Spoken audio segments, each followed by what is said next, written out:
ধুর ধুর আস কিটা খায় দাঁতে জড়ায় চাবাতি গেলি খালি দাঁতে জড়ায় চাবাই চাবাই চাবাই চাবাই রস বাইর করে খাতে এ কি খাওয়া যায়। আসসালামু আলাইকুম, চলে আসলাম আজকে নতুন একটা রেসিপি নিয়ে। তো সবাইরে আজকের ব্লগে স্বাগতম। আমি আজকে ভাই নইজমে রানবো। নইজমে কন খাড়া কন সজনে কন যাই কন একটা কলি হয়েছে। তো যাই হোক এখানে এই নইজমেগুলো আজকে আমি রানবো। এই বাড়িরটা আমাদের বাড়ির গাছের নইজমে। তো বাড়ি গেলো আমার ছোটো এই মাইজে মামা, সে মাইজে মামা আবার নিয়ে আইলো।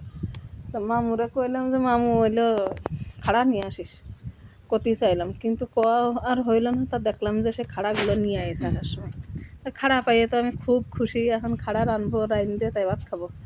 খাড়া রানতে গেলে ভাই অনেক কিছু যে লাগে তা না, বেশি তেল মশলাও লাগে না, বেশি জিনিসও লাগে না। এ মাছ ছাড়াও রাইন্দে খাওয়া যায়, মাছ দিয়েও রাইন্দে খাওয়া যায়, আবার ডাল দিয়েও রাইন্দে খাওয়া যায়। আপনি ভাই যেরাম খুশি সেরাম রাইন্দে খাতে পারেন, তাতে কোনো অসুবিধা নেই। তা আমি আজকে খাড়া নিরামিষ রানবো। এর আগে ডাল দিয়ে রাইন্দে খাইছি কয়দিন করে, ডাল দিয়ে খাতেও ভালো লাগে। তা শুধু ডাল দিয়ে খাই ভালো লাগতেছে না। এখন তো মনে চাইলেও যে একটু নিরামিষ রাইন্দে খাই, মাছ দিয়েও রাইন্দে খাই। আমরা ভাই আমাদের বাড়ি কেউ মাছ দিয়ে রান্ধে না, কিরাম একটা মাছের গন্ধ পাই। তো খাড়াগুলো কুটিয়ে ধুয়ে নিয়ে চলে আসলাম। আর এখানে আছে পেঁয়াজ রসুন কাঁচা জাল, এইগুলো এখন বাটবো, বাইটিয়ে তাই তরকারিতে দেবো। তো চুলোইতে কড়াই দিয়ে দিলাম। এখন এর মধ্যে দেবো ভাই মশলাগুলো বাইটিয়ে, তেল দিলাম খানিক দিয়ে এখন এই রানবো। রাইন্দে দেখি পরান্ডারে কয়টা ভাত দিতে পারি না, পরান বেড়ে খাতে পারি না।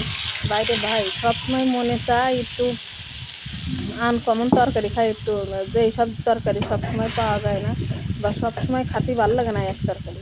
খাড়া হলে আবার চাইতে ভাত খাওয়া যায়, তার জন্যে এই খাড়া রাঁধতে আইসি। এখন খাইয়ে না খেয়ে ভাবিলাম আজকে রানবো না, আবার ভাবলাম যে না খাড়া কয়টা থুয়ে দিলে আবার শুটকোই যাবে না, শুটকো পুটকো খাতেই গেলেও আর মুখের মধ্যে ভালো লাগে না। তাই তিনি নগদে রাঁধতে আসলাম। তা আমার মতো কারা কারা খাড়া প্রেমী আছে সবগুলো একটু কমেন্ট করে কইয়ে যায়। ঠিক আছে, বেশিরভাগ এই খাবারগুলো খায় বুড়া। তা বুড়া তোমরা যারা যারা খাও অবশ্যই কইয়ে যাইও যে কিরা কিরাই খাড়া খাও। আমার তো ভাই খাড়া বিশাল প্রিয়, কিন্তু আমার মাইয়ে ভাই এর ধারে কাছেও আসবে না, একদম ছুঁয়েই দেখে না, কোনো তরকারি খাবে না আমার মাইয়ে। কি জ্বালায় পড়েছে কও দেখিনি, এত জ্বালা কি ভালো লাগে?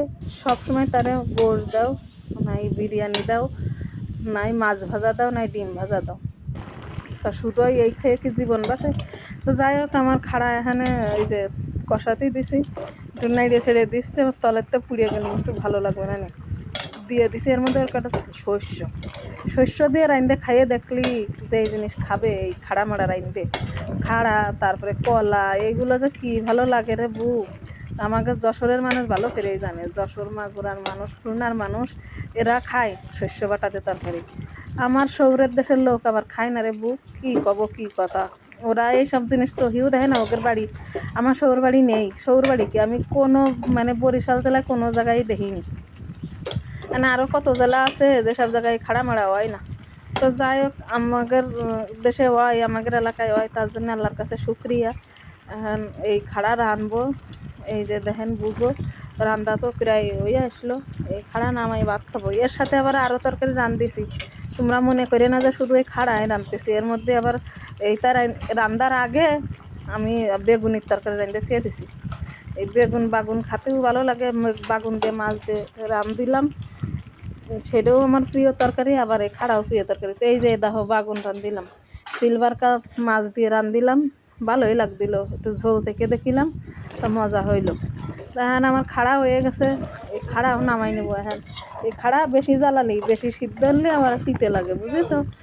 আর যারা রাঁধতে না জানো তাদের জন্য কলাম, আবার শস্য বেশি দিলে তাও খাতে ভালো লাগে না। তো আমার রান্না বাড়া শেষ ভাই, আমি এখন চারটে ভাত নিয়ে বসবো। তাই এই যে খাড়া দিয়ে বেগুন দিয়ে নিয়ে বইছি। তাই আজকের মতো এই পর্যন্ত। সকলেই একটা লাইক দিয়ে দিও, কমেন্ট করে দিও, ধন্যবাদ।